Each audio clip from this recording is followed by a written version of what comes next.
Ils étaient presque tous là, tous les ministres ayant exercé sous la Ve République. C'est le cinquantenaire du Conseil constitutionnel, une institution indépendante qui vérifie les lois votées par le Parlement et contrôle la régularité des élections. Elle veille par conséquent au respect de la Déclaration des droits de l'homme et du citoyen. Gaston Flosse a lui-même été secrétaire d'État pendant 2 ans, de 1986 à 1988. Aujourd'hui, c'est avec émotion qu'il se souvient de ces années.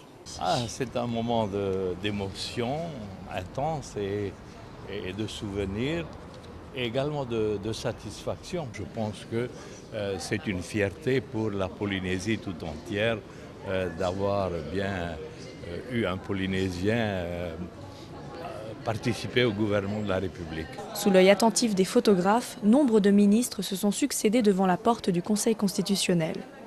L'arrivée de Jacques Chirac a certainement été la plus remarquée de la soirée. Après un court discours du président actuel du Conseil constitutionnel Jean-Louis Debré, les convives se sont retrouvés autour d'un cocktail privé. Michel Alliot-Marie, François Baroin, Dominique Perben ou encore Brigitte Girardin, presque tous les ministres ayant occupé le poste de secrétaire d'État à l'Outre-mer étaient présents. J'ai revu d'anciens ministres de l'Outre-mer, des ministres pour lesquels d'ailleurs j'ai travaillé, que ce soit Jean-Jacques de Peretti ou Dominique Perben.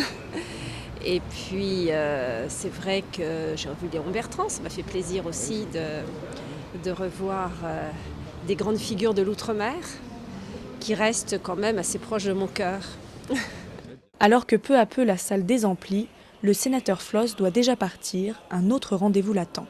Je suis invité par le président Temaru à dîner, et je pense que son intention est de faire un compte-rendu de sa mission à Paris. Le sénateur restera sur la capitale jusqu'à mardi prochain, date de l'examen du projet de loi de développement économique de l'Outre-mer au Sénat.